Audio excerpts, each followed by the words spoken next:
प्रदेश के जबलपुर में लोगों ने दिए जलाकर नर्मदा नदी को साफ और प्रदूषण मुक्त करने का संकल्प लिया, जिसके लिए बड़ी संख्या में लोग नर्मदा नदी के तट पर जुटे और 1100 दिए जलाकर दीपोत्सव मनाया। दिवाली से पहले नर्मदा नदी का घाट रोशनी से जगमग हो उठा। प्रशासनिक अधिकारियों और जनप्रतिनिधि की मौजूदगी में भव्य कार्यक्रम का आयोजन किया गया, जिसमें रंगोली और दिए से घाट को सजाया गया था। वहीं आने वाले 1 साल में नर्मदा को प्रदूषण मुक्त करने और नदी में मिलने वाले गंदे नालों को बंद करने का संकल्प लिया गया। दीपोत्सव में मौजूद रहे नगर निगम के मेयर ने कहा कि अगले साल तक नदी में मिलने वाले सभी नालों में ट्रीटमेंट प्लांट लगा दिए जाएंगे।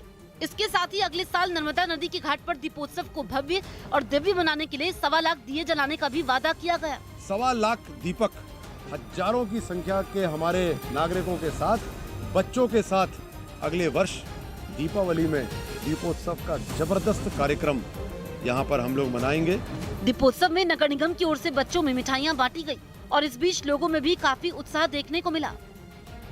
इस बीच T20 वर्ल्ड कप में बड़ा उलटफेर हो गया। 2 बार की चैंपियन रही वेस्टइंडीज टीम को आयरलैंड ने 9 विकेट से हरा दिया और इस हार के साथ ही वेस्टइंडीज T20 वर्ल्ड कप से बाहर हो गया, जबकि आयरलैंड सुपर 12 में पहुंच गया। वेस्टइंडीज ने टॉस जीतकर पहले बल्लेबाजी करते हुए 146 रन बनाए, जिसके जवाब में आयरलैंड ने 17 ओवर और 3 गेंदों में 1 विकेट पर 150 रन बनाकर मैच अपने नाम कर लिया। इधर दिल्ली में इस साल 1000 से ज्यादा घाटों पर छठ पूजा का आयोजन होगा।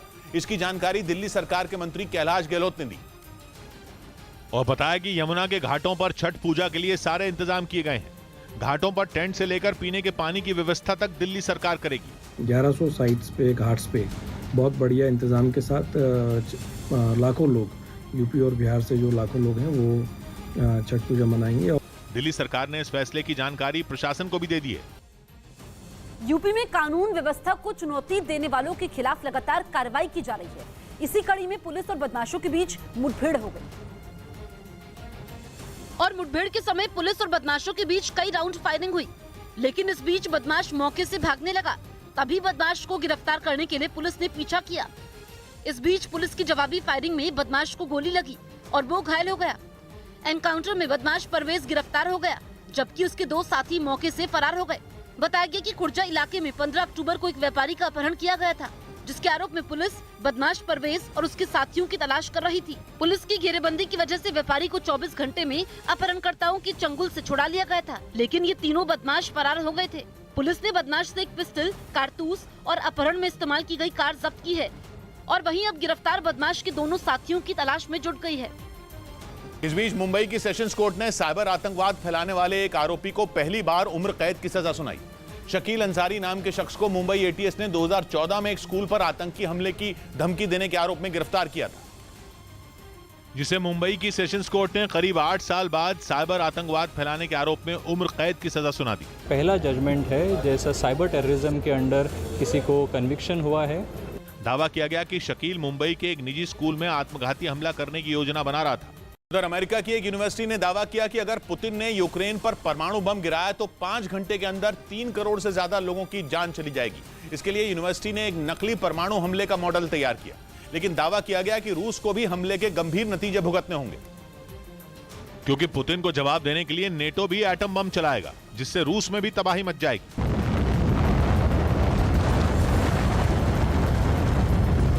असल में हर गुजरते दिन के साथ जंग के हालात खतरनाक होते जा रहे हैं। पुतिन यूक्रेन के कब्जा किए हुए 4 इलाके ज़ैपोरिज़िया, खैरसोन, डोनेस्क और लुहांस्क को रूस में मिला चुके हैं। साथ ही उन्होंने ये धमकी दी है कि अगर किसी ने भी इन इलाकों को अलग करने की कोशिश की तो रूस हर तरीके के हथियार का इस्तेमाल करेगा। पुतिन की इस धमकी को परमाणु हमले से जोड़कर देखा जा रहा है।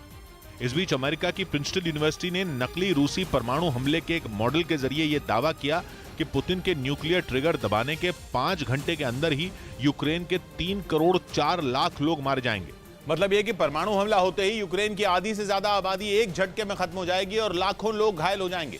इसके साथ ही यह भी अनुमान लगाया कि अगर इस जंग में नेटो ने भी रूस पर परमाणु हमला किया तो उससे भी बड़ा नुकसान होगा, क्योंकि दावा है कि यूक्रेन पर हमले के बाद यह जंग परमाणु युद्ध में बदल जाएगी।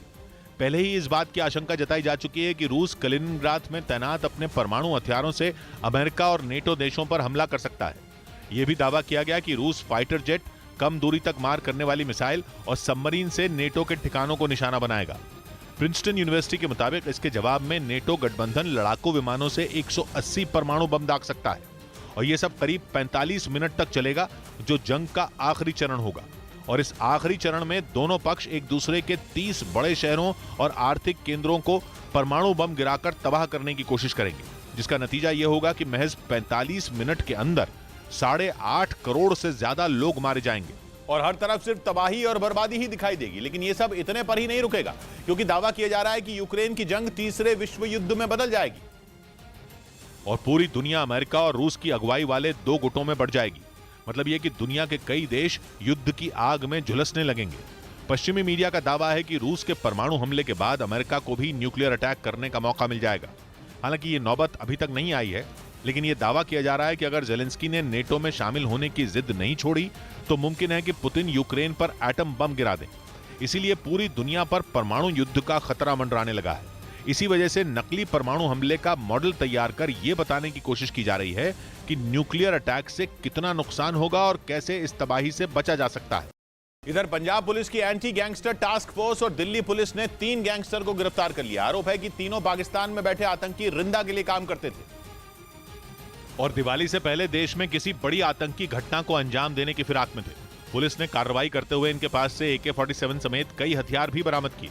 जानकारी के मुताबिक कई बड़े नेता इनके निशाने पर थे। बीच पूर्व गृह मंत्री और कांग्रेस नेता शिवराज पाटिल के गीता पर दिए एक बयान पर सियासी हंगामा खड़ा हो गया। शिवराज पाटिल एक किताब के विमोचन के कार्यक्रम में पहुंचे थे, जहां उन्होंने कृष्ण और अर्जुन का जिक्र करते हुए विवादास्पद बयान दे दिया। श्री कृष्ण के अर्जुन को भी जिहाद की बात ही कहते हैं। उनके बयान पर बीजेपी ने कांग्रेस को घेर लिया। उसी तरह की भाषा कांग्रेस की तरफ से भी सुनाई पड़ रही है, जो भाषा की आपको अलकायदा से सुनाई पड़ेगी। हालांकि शिवराज पाटिल ने अपने बयान पर माफी मांगने से इनकार कर दिया। यूपी के प्रयागराज में डेंगू के मरीजों की जान से खिलवाड़ करने वाले गिरोह का पर्दाफाश किया गया है। पुलिस ने ऐसे 10 लोगों को गिरफ्तार किया है, जो प्लाज्मा को प्लेटलेट्स बताकर बेच रहे थे। डेंगू की वजह से जैसे ही प्लेटलेट्स की मांग बढ़ी, यह गिरोह सक्रिय हो गया। आरोप है कि नकली प्लेटलेट्स बेचने वाले ब्लड बैंक से प्लाज्मा लेकर उस पर प्लेटलेट्स का स्टिकर लगाते थे और जरूरतमंद मरीज की तीमारदारों को बेच दिया करते थे। इनके द्वारा ब्लड बैंक से प्लाज्मा लिया जाता था और उस प्लाज्मा को डिफरेंट पाउचेज में ट्रांसफ़र करके उस पर प्लेटलेट्स का फर्जी स्टिकर लगा के ब्लड बैंक के नाम से, और ये ज़रूरतमंद जो मरीज़ होते थे उनके तीमारदारों को ये बेच दिया करते थे। पुलिस ने नकली प्लेटलेट्स बेचने वालों से 10 से ज्यादा प्लाज्मा के पाउच, कैश और बाइक बरामद किए हैं। पुलिस का कहना है कि आगे की जांच में नए कनेक्शन सामने आ सकते हैं, जिसके लिए पुलिस ने कई टीम को लगाया है। वहीं नकली प्लेटलेट्स बेचने वालों से पुलिस की पूछताछ में वायरल हो रहे वीडियो पर नई जानकारी सामने आई है। आरोपियों ने वायरल वीडियो में प्लेटलेट्स के नाम पर मौसमी जूस की बात को सिरे से इनकार किया है। पर है कि यूक्रेन में कहर मचा रही रूस और ईरान की जोड़ी